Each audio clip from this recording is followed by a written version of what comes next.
Assalamualaikum warahmatullahi wabarakatuh. Selamat pagi semuanya. Terima kasih kepada teman-teman semua yang sudah hadir di sini untuk meluangkan waktunya berpartisipasi dalam seminar kali ini. Nah, untuk bisa saling berbagi pengalaman, pengetahuan, dan juga dapat saling berinteraksi. Nah, sebelum saya melanjutkan kepada materi yang akan saya bagikan ini, izinkan saya terlebih dahulu memperkenalkan nama saya Syahrul Hamdi Heliansyah dari Fakultas Ilmu Komunikasi Universitas Putra Indonesia. Oke teman-teman, kita kembali lagi ya kepada materi yang akan kita bagikan ini, yaitu tentang cyberbullying. Nah, teman-teman tahu nggak sih cyberbullying itu apa? Enggak. Cyberbullying itu kata yang udah gak asing ya, biasa didengar.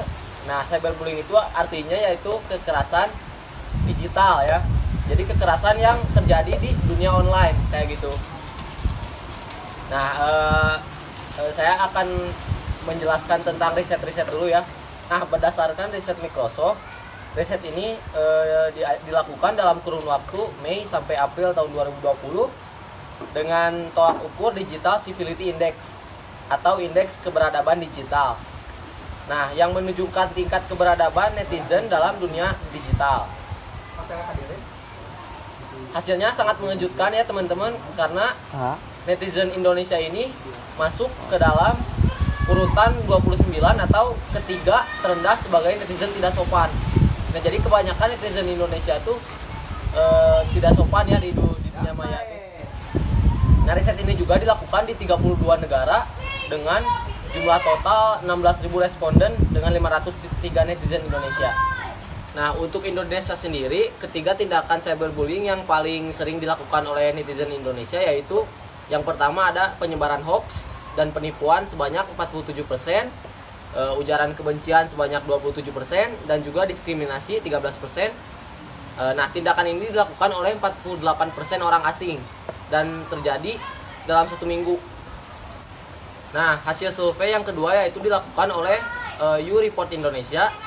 Survei ini melibatkan 2.777 responden Indonesia dengan 97% rating tanggapan.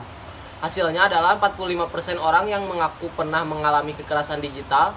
Selain itu, kekerasan juga kerap terjadi di jejaring sosial sebanyak 71%, aplikasi chatting 19%, game online 5%, YouTube 1%, dan yang lainnya 4%.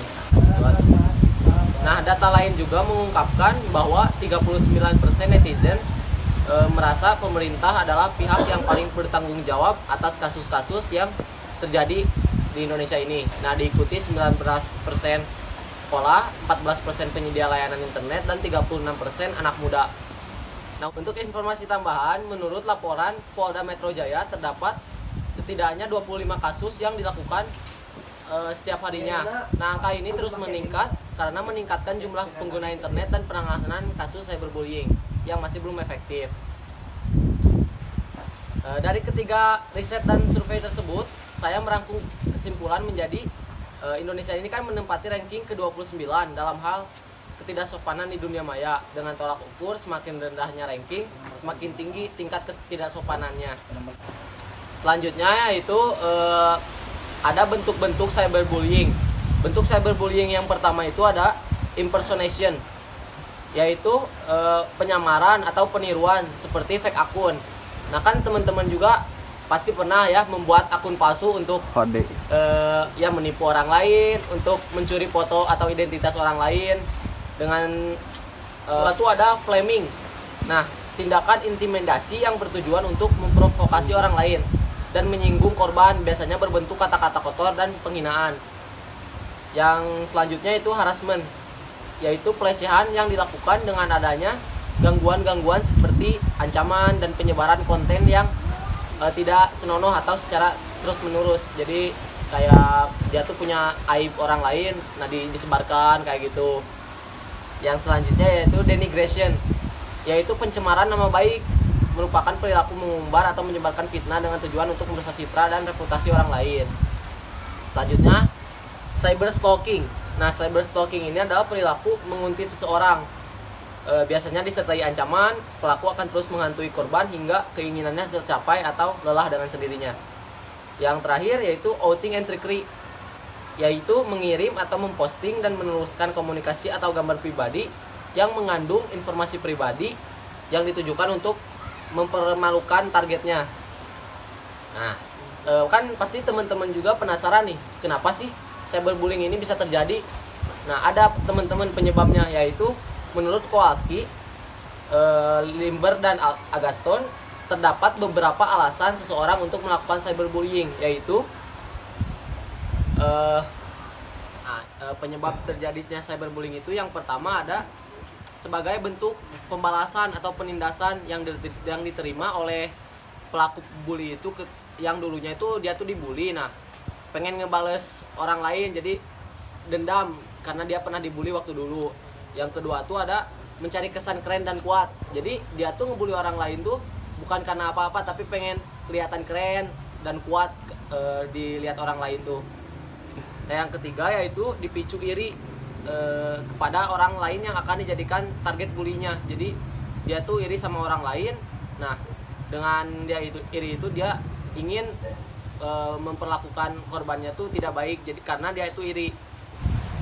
Nah, yang terakhir tuh ada yaitu menganggap cyberbullying ini sebagai bentuk mendominasi dan kekuasaannya tuh jadi dia tuh pengen menunjukkan kekuasaan karena dia mungkin kaya, mungkin dia tuh kuat kayak gitu.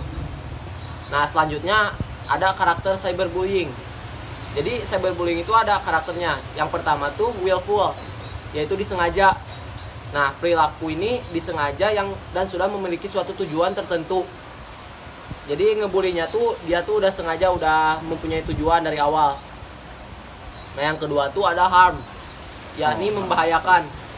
Nah, ini tuh lebih bahaya dari yang tadi ya. Yang tadi mah udah, nah ini mah udah disengaja, membahayakan lagi. Jadi kayak mengancam terus.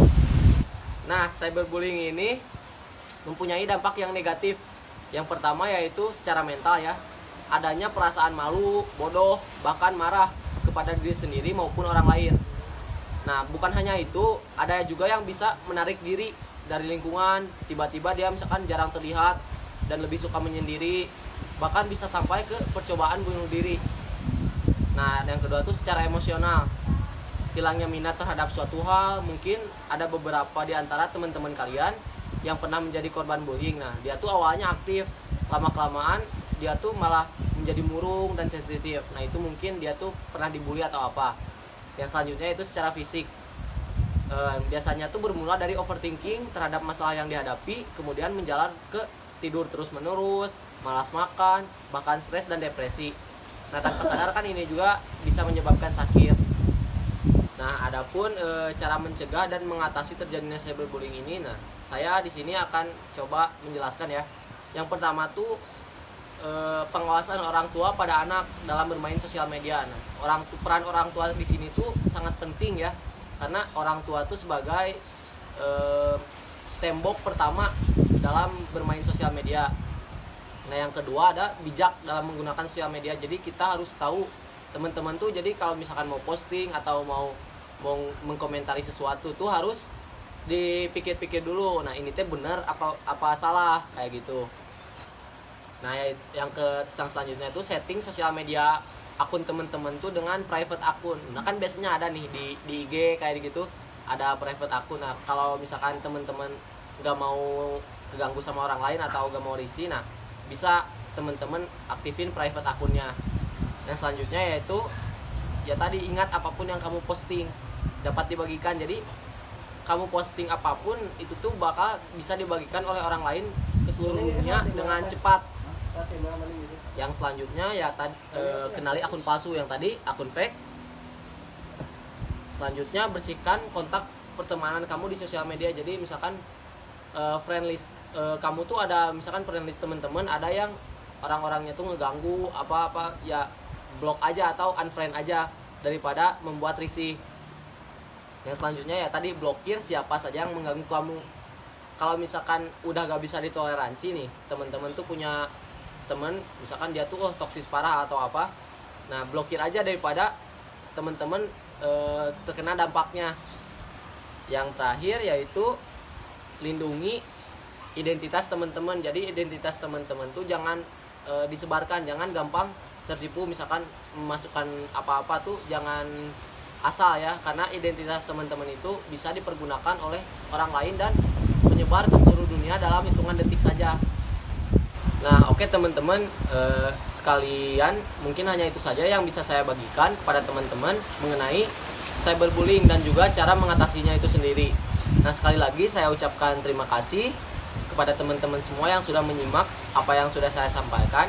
Semoga apa yang saya sampaikan tadi itu menjadi ilmu bagi saya sendiri maupun teman-teman. Dan juga mudah-mudahan teman-teman semua yang ada di sini dapat terhindar dari cyberbullying. Dan mohon maaf bila ada tutur kata yang kurang berkesan di hati teman-teman. Terima kasih banyak, sampai berjumpa di lain kesempatan. Wassalamualaikum warahmatullahi wabarakatuh.